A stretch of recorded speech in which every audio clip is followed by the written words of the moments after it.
Welcome to White Tarot, where the reader is bubbly, but the readings can get dark. So today I am doing something a little bit different, and I am I was getting pulled to focus more on the current retrograde season, going into when the outer planets get locked in to their new signs next year. I think it was around April. Because it feels like each of us are going through our own personal transformations, probably in preparation for the big changes that are going to be coming next year. Because I have been predicting for the last 5 years now that we're going to have some major disruptions for a while. There's going to be a lot of turbulence going into a better world, as in, like, things are going to improve and things are going to be better. We're going to be okay. The outcome is going to be okay, but we're going to be looking at a pretty turbulent time for a hot minute there. And with the way the world is changing, we need to adapt too. And I think that that is why we are being kind of pushed more back into ourselves, digging through the subconscious. There are a lot of deeper themes that are coming out right now, especially with basically everything being in Scorpio at the moment. Um, so, anyway, without further ado, I am going to be doing the next 4 signs, because I did the first 4 signs and the video got to be like an hour long, only 4 signs in. So I'm splitting it up. And that is the next one is Leo. Leo. Okay. All right. Getting into Leo. Leo has been getting like this really persistent message to leave something toxic behind and refusing to do so. And it's almost like every time I do that reading, I get a different reason as to why not. So hopefully we get something different this time, or maybe further clarification as to why it's so difficult to leave. We shall see. But I'm setting the intention for this retrograde period and how best to direct themselves for next year. So we got the Two of Pentacles in reverse and the Son of Wands in the upright. Seven of Pentacles in reverse.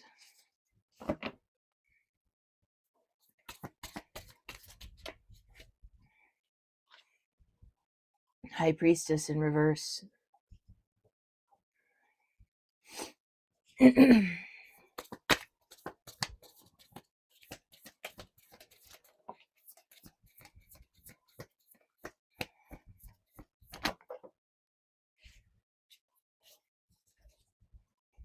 Okay, so we got the Son of Swords in the challenge position, the Star. This came out like that. So the Five of Swords in reverse and the World. This feels like a pattern of blocking your own intuition. I guess I've always been intuitive, but I didn't figure out that I was intuitive until I started to notice that, like, I would feel something and ignore it and just go with it, and then it would turn out how I thought it would turn out. And it wasn't until I had like repeated experiences of this happening that it finally got through my thick skull that I need to trust my intuition. And this feels like that. Like I had to learn the lesson over and over and over again until I finally learned it. And I'm talking about myself because this is exactly the energy that I'm getting from the cards right now. But the reason why I kept ignoring my own intuition was because I wanted to give other people the benefit of the doubt. I wanted to see the best in them. I wanted to be optimistic.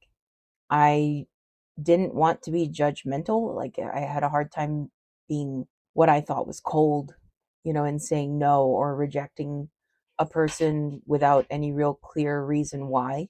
Because how do you really say, like, yeah, I don't fucks with you anymore? No idea why. I just don't want to. Like, how do you say that to a person without being mean? You know what I mean? Like, here recently, I had an experience where I was riding in a car with someone. I was driving, And all of a sudden I felt this like vast feeling of dread, like something's wrong, something's very wrong. And I think they noticed too, like, because they were like, "Are you okay?" And I was like, "Yeah." But then I didn't really know what to say after that. But I ignored it because I wanted to see the best in them, you know? And when you're intuitive, you can see the best in people. You can see their potential and you can see the goodness in them. Like, you can tell if a person is good or bad at the core.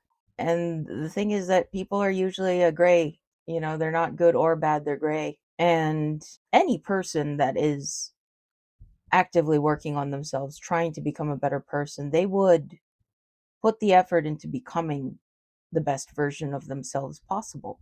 But the harsh truth is that even when we can see their potential, like, oftentimes they can't. And they don't often aspire for that. And so turning away someone with such good qualities because their bad ones are so loud and destructive and harmful to you, it feels like walking away from an injured cat that keeps swiping at you when you were just trying to help it. Like, you feel bad walking away. But I think what people that are, you know, you could call them empaths or intuitive or whatever label you want to put on it, people that are sensitive to energy and know that feeling of seeing someone that's rough around the edges and knowing that they are actually a good person at heart. People like that, that can see that, are kind of destined to have their heart broken over and over again until they finally accept that you can't save them all. Because the truth that we don't want to look at is that people are responsible for their own healing. People are responsible for their own growth.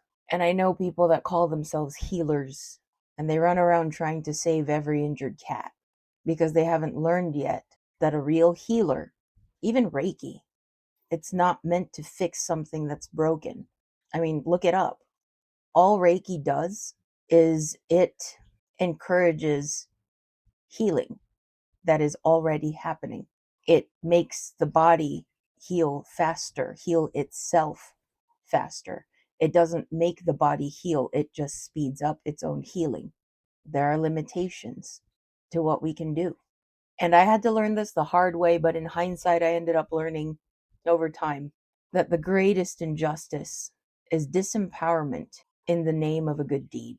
Let me say that again. The greatest injustice is disempowerment in the name of a good deed.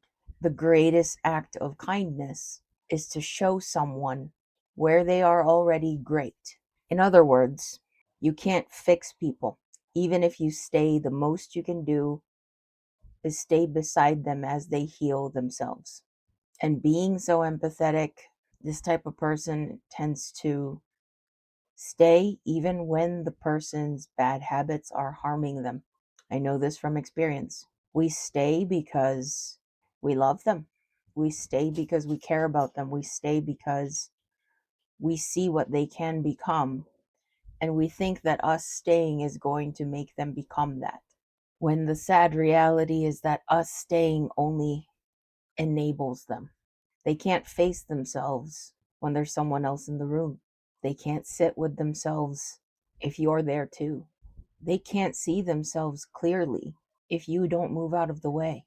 This feels like someone who puts the blindfold on willingly in the name of optimism and love, in the name of being a healer, in the name of being an empath.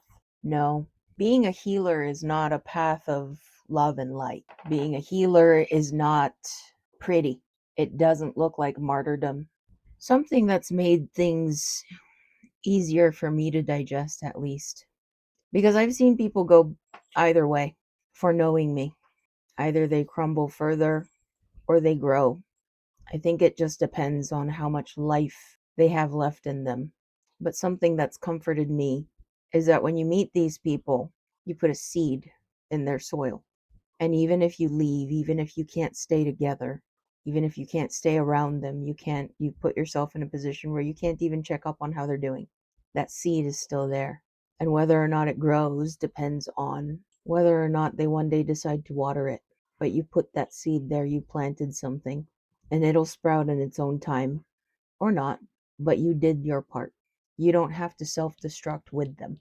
I think that it is much more loving to see a person in their entirety rather than solely their potential or their good qualities and turning a blind eye to the bad ones. It is much more authentically loving to see a person in their entirety and to continue to love them even after you say goodbye to them because you had to. I think about that sometimes. How people seem to think that love is conditional in the sense that if you're not together anymore, if you're not around them anymore, that you don't have to love them anymore, or that you can't love them anymore, or that the feelings have to be gone. They don't. You can love someone with all your heart and know at the same time that you will never speak to them again. And that's love. Love can look like that. And it's unconditional, truly unconditional, because they don't even have to be there. So, Leo, it looks like that's what you're learning. That's why it's been so hard for you to leave, because you feel it, you know it, but it's love that makes you unable to do it, or at least what you think love is for now. I think I say this a lot, but my favorite thing about Leos is that they love themselves so much that they make you want to love yourself too. And that is an evolved Leo that does that, that has that effect on people. And you can sooner step into that kind of energy once you're done acting like a martyr, once you're done running yourself ragged, pouring yourself out dry, and you start behaving in a way that is aligned with self love. That's how you develop that energy, that kind of self love that is so powerful that it's inspiring. You're learning to lead by example. All right. Who's next? Virgo.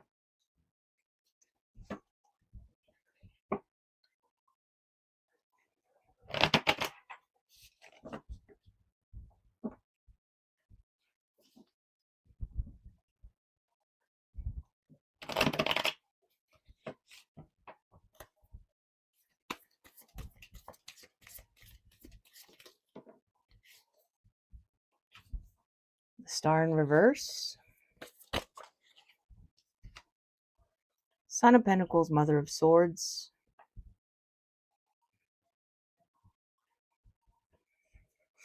Okay.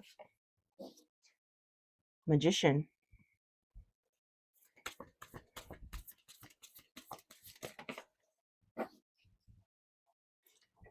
Ace of Wands in reverse, Ten of Swords. The Tower.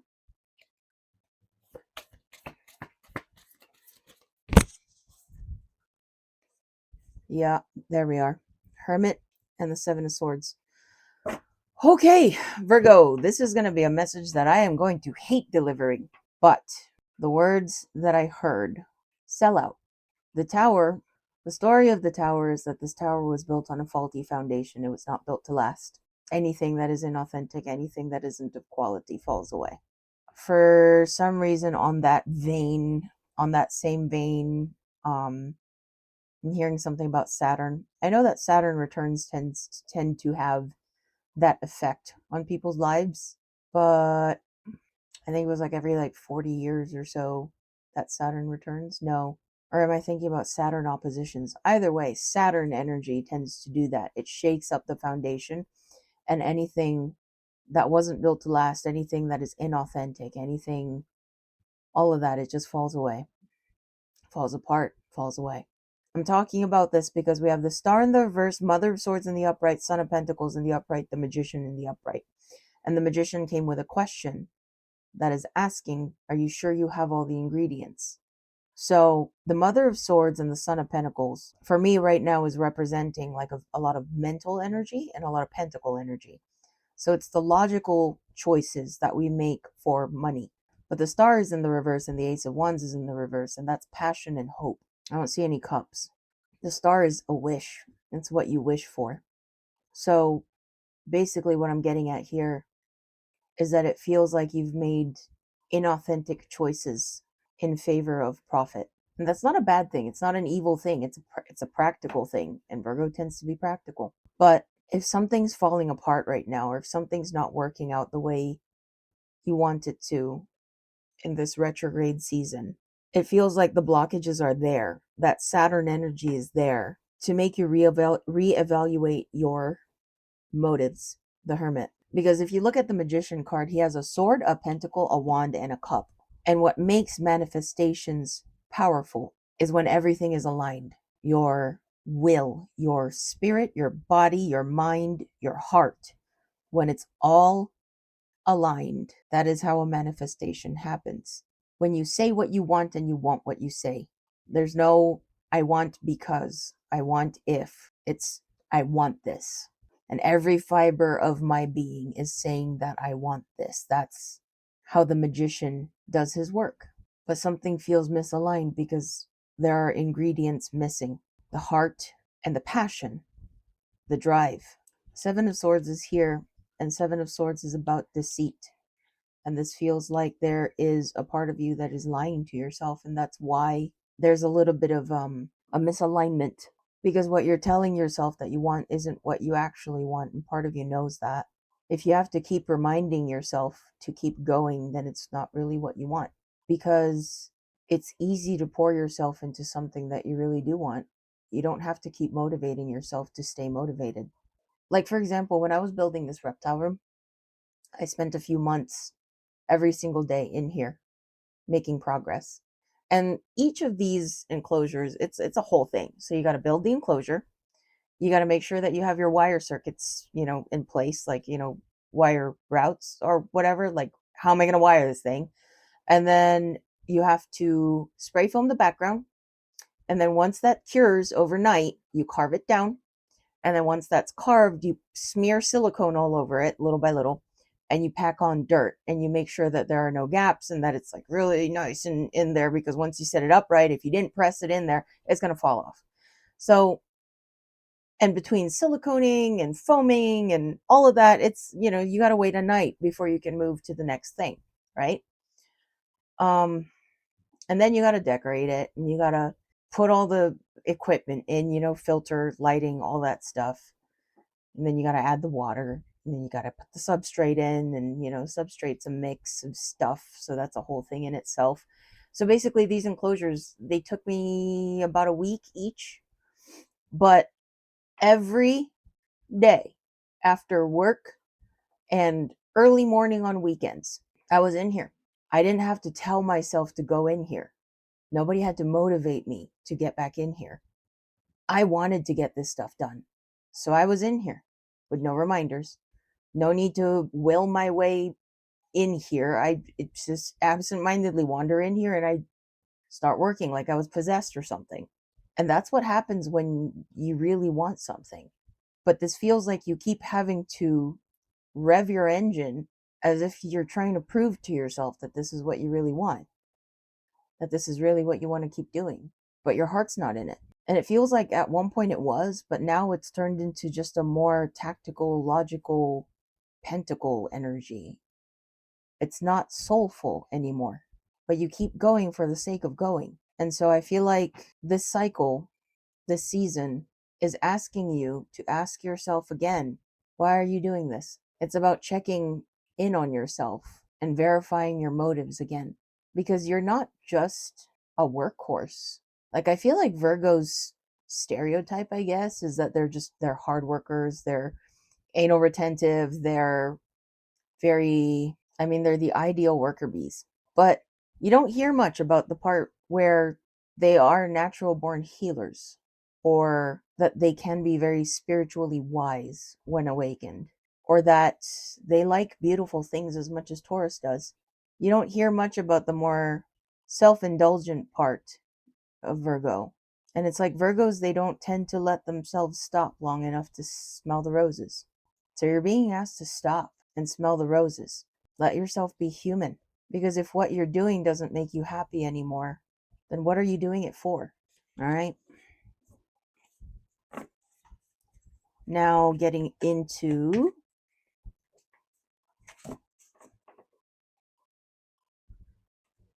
Libra.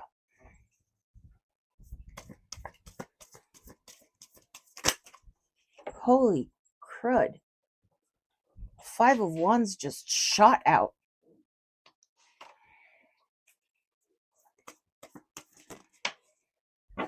And the Devil is back from your last reading.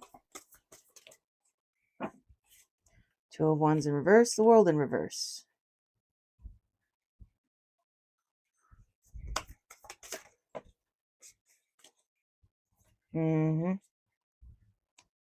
Five of Cups in the challenge position and the Hierophant in the upright. Well, Libra, if there's one thing I know about Libras, it's that they do not like conflict. Libras like to keep the peace at all costs, and I mean all costs, at the cost of their sanity, at the cost of even what is right. Libras, I mean, they're literally scales.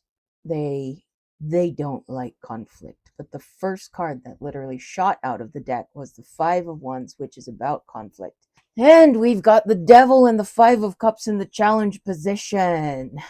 And the Five of Cups is the card of crying over spilled milk, loss, or in this case, returning to a dried up watering hole. Libra, do you have a habit of staying in places that you shouldn't to keep the peace, to avoid disruption? Do you have a habit of suppressing yourself to keep the peace? Do you have a habit of controlling the other person to keep the peace? As in, somebody brings something up to you and you're just like, nope, we're not going to talk about that. So anyway, how was your day? Like that's the kind of thing I'm getting from the Devil. It's kind of like a nope, I don't want to hear it.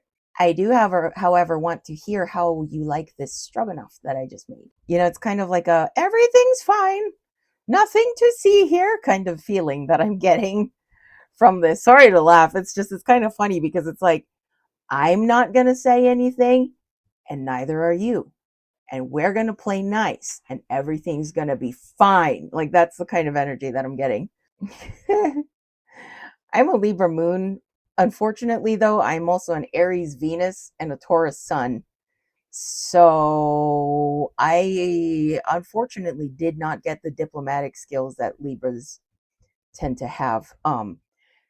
But it feels like you're starting to trudge through the, why are they saying it like that? The nastier side of life. Like I'm picturing someone in like this really nice, like crisp white dress, suddenly finding themselves holding their heels and walking through miles and miles of cow poo. And there's just crap all over their dress and they're mad about it and they're like, but I wanted things to be perfect. And it's kind of like a, well, they're not. And this is life. And I'm not saying this in like a, welcome to the real world kind of way. I'm saying this more in a, yeah, this tracks kind of way. Like it kind of tracks that this is what Libra is having to deal with in this retrograde season, is how to cope when things don't turn out just right, how to cope when conflict happens, because people are difficult. And sometimes no matter what you do, people will pick an argument out of thin air just because they want an excuse to leave. But the fact of the matter is that they wanted to leave. That's something that actually crossed my mind today, is the art of taking things at face value. So when you're so in tune with other people's emotions, you can tell when what they're saying and doing is not matching what they're feeling. And people do that sometimes, like people are weird like that. Like they'd have abandonment wounds and they're terrified of being left. So they do the leaving first, or you got hurt a bunch of times in the past. So now they look at everyone with suspicion, even when people didn't do anything to them. And then so they'll treat them like a criminal. And it's kind of like guilty until proven innocent. And there's like nothing that you can do about that. Right. But they'll project onto you their own crap. And when a Libra is dealing with a person like that, I'd imagine that the course of action would be to take the crap quietly and just deal with it. Because deep down they know that that person is just crying for help. Deep down that person is just very wounded and hurting and aching. And it's a plea for help when they lash out at you, when they abandon you first, when they pick arguments out of nowhere. It's a plea for help, and you know that. But it's also not your problem. And I think I just said the same-ish thing to Leo. But Libras are intuitive too. But the message is slightly different. This is the art of taking things at face value. Just because you have the advantage of being a mind reader doesn't mean that you are now obligated to take more crap than the average person. You don't have to stay just because you also hear the crying in the background, behind all of their cussing you out and treating you like crap. You're not obligated to that. So even when a person's energy is screaming to be loved, even when a person's energy is begging you to stay, if what is coming out is just miles and miles of crap, take it at face value. Be like, oh, okay, well, your energy's saying something else, but your actions and your words are telling me that you don't want me here. So I'm going to leave. You like being alone so much? Be alone. You like your independence so much? Keep it. Until you learn how to play nice, you won't get company. Because Libra is the scales. And what do the scales represent? Justice. So do what is fair. And doing what is fair means responding accordingly to the person's words and actions. You going to keep pushing me away? Well, I know that your energy is begging me to stay, but you're outwardly pushing me away. So I'm going to follow that because we have more control over our actions than we do our feelings. So clearly, you pushing me away is a conscious decision. In reality, though, and if you've majored in psych at any point in your life, you probably know this, but it's really the subconscious that runs the show when it comes to human behavior. The subconscious shows in one way or another, and sometimes it comes out sideways. And that's the kind of case that I'm talking about here, where someone's energy could be begging for you to stay, but their actions are pushing you away. That's because they have abandonment wounds. Subconscious, pouring out sideways. But ultimately, we're all adults. We can make decisions and choices. And so it's safe to assume that every action and word that comes out of a person was consciously decided on. Like that should be the default assumption. Stop giving people the benefit of the doubt, especially when they are adamant about doubting you despite the fact that you didn't do anything. I know you're afraid of conflict. I know you like to keep the peace, but then leave peacefully. Because staying in situations like this, that's not a peaceful experience either. Not for you. Hierophant, that's the spiritual card. Deeper wisdom, higher knowledge, deeper wisdom. I'm also seeing the traditional card where he looks kind of stern. Discipline. I see. You're evolving from peacekeeping to more of that justice energy, or you're being urged to. In Japan, we like to say, because the kanji for person or people looks like this. And we like to say that people have to lean on one another. Like we say, people is a letter that you write by making them lean on each other. Like there's a phrase that kind of goes like that. But basically, what I'm saying is it takes two to tango. And I'm saying that in the sense that you can't be the only one holding this stuff up. The other person has to do their part too.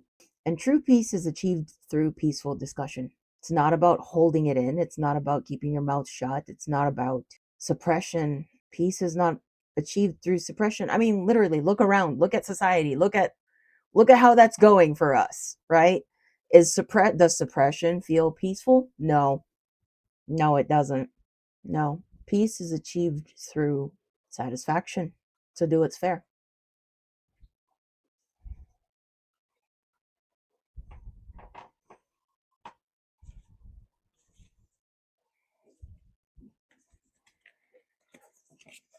All right. The last one in this video, Scorpio. I'm excited about this one because basically every planet is in Scorpio right now, or at least that's what it feels like. We got the Hierophant back again. Eight of Pentacles.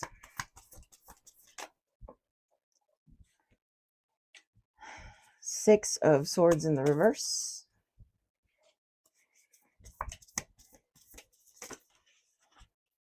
Eight of Cups in the reverse. I saw a lot of that in the beginning. I think it was Aries and Taurus that got it. Father of Pentacles. And Three of Pentacles, the Sun in reverse.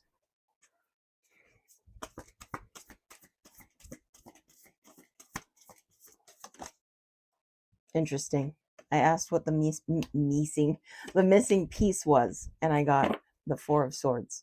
Because when I pulled the Sun, I heard something's missing. Okay, opening this up is the Hierophant, and that's spiritual energy. Eight of Pentacles, but then we have the Six of Swords and the Eight of Cups in the reverse. Father of Pentacles and the Three of Pentacles in the upright, but the Sun is in reverse. Then we got the Four of Swords. Oh, that's funny.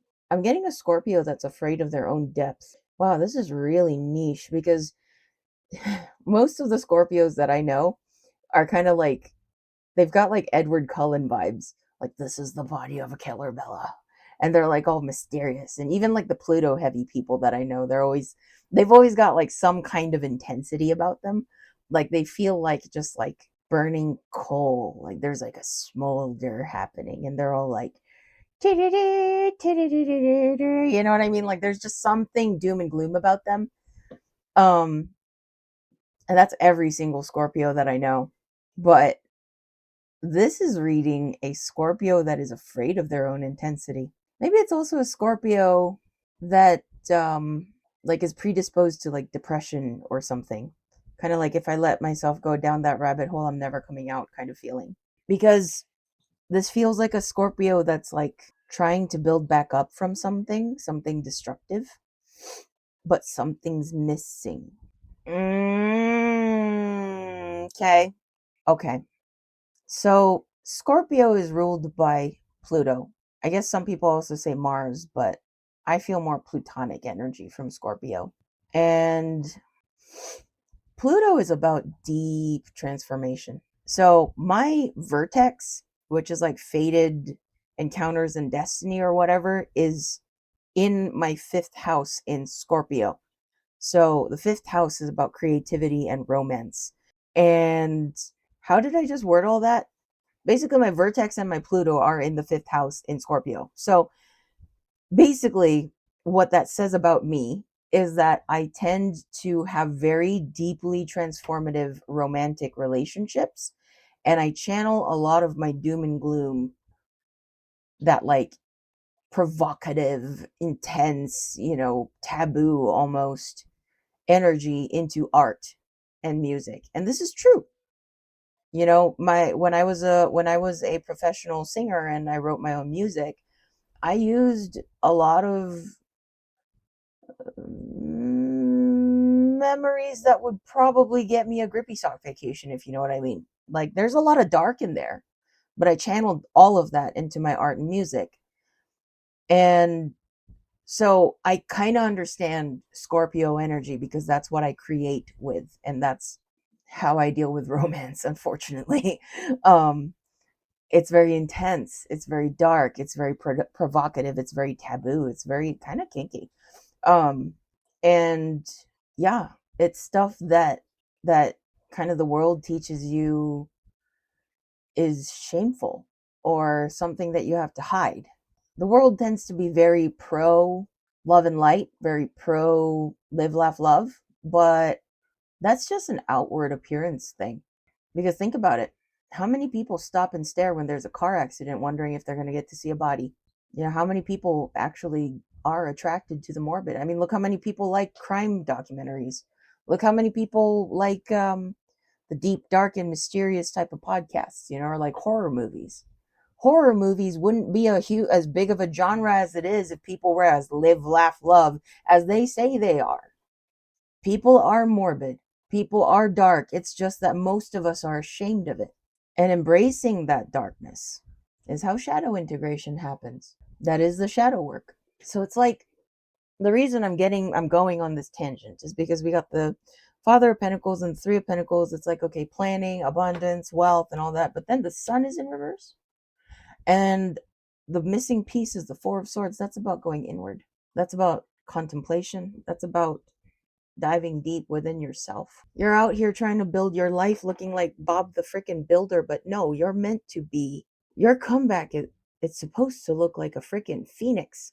You're supposed to burn down to absolutely nothing but ash and come back on fire. It's like you're skimming the surface of what is supposed to be a deeply transformative experience. That's the energy of Pluto. It breaks you down to absolutely nothing so that you can start again, different. But you're afraid of your own intensity. Get intense. The world needs more of that. If anything, it's too shallow. Get intense. Higher knowledge, deeper wisdom. That's probably why the Hierophant showed up at the beginning, because there's something that you're not letting yourself feel. But I don't think the planetary alignments right now are going to allow you to skim. This kind of reminded me of baptisms. So I got like re-baptized when I was 26 or something like that. And I remember being surprised at how forceful the pastor gets. Like I was just kind of like standing there, and all of a sudden he just grabs my head and just goes boosh, and next thing you know, I'm like, and I'm like in this cold ass water. Anyway, that's what this feels like. It's kind of like you're just kind of like tippy-toeing in the shallow area, and then the planets are just like boosh, and then you're just uh, whoa, and you're just kind of like, what just happened? You're meant to go in the deep end. Oh, I don't know how many grippy sock vacations I just initiated by saying this, but go to the deep end. Feel it, go through it. There's something in there for you, but Scorpio is not a shallow sign. It's not meant to skim the surface. Pluto is not an energy that goes lightly. Fortunately, I don't have much of anything in the eighth house, which is like the Pluto house, or like the house of like death and all that stuff, death and taxes, basically. But I know that like a lot of, like, especially when their moon and Pluto are in the same house in their chart, or there's like some kind of conjunction or opposition or something happening between their Pluto and their moon, those people are a little cray cray. Just a little cray cray. So Scorpio, unfortunately, I can't give you any more insight than this because I am not heavy on the Pluto. I am not heavy on the Scorp energy. My reptile room is trying to turn off on me. But all I can say is good luck. You're at home in this. This is where you're supposed to be. You know what to do. You know how to navigate this. It's kind of funny that everything went dark while I'm doing the Scorpio read, but and I'm telling you guys to just go off the deep end, just like get in the dark, like just roam in that darkness. Well, I guess you can kind of see where I am because I still got the mic lighting on my chest. But anyway, that does conclude the middle 4 signs of the zodiac readings. So if you liked what you saw here today, please feel free to like, share, comment to help me out with the algorithm, subscribe, and hit the notification button so that you get notified every time I post a video. And I'll see you in the next one once I turn the lights back on.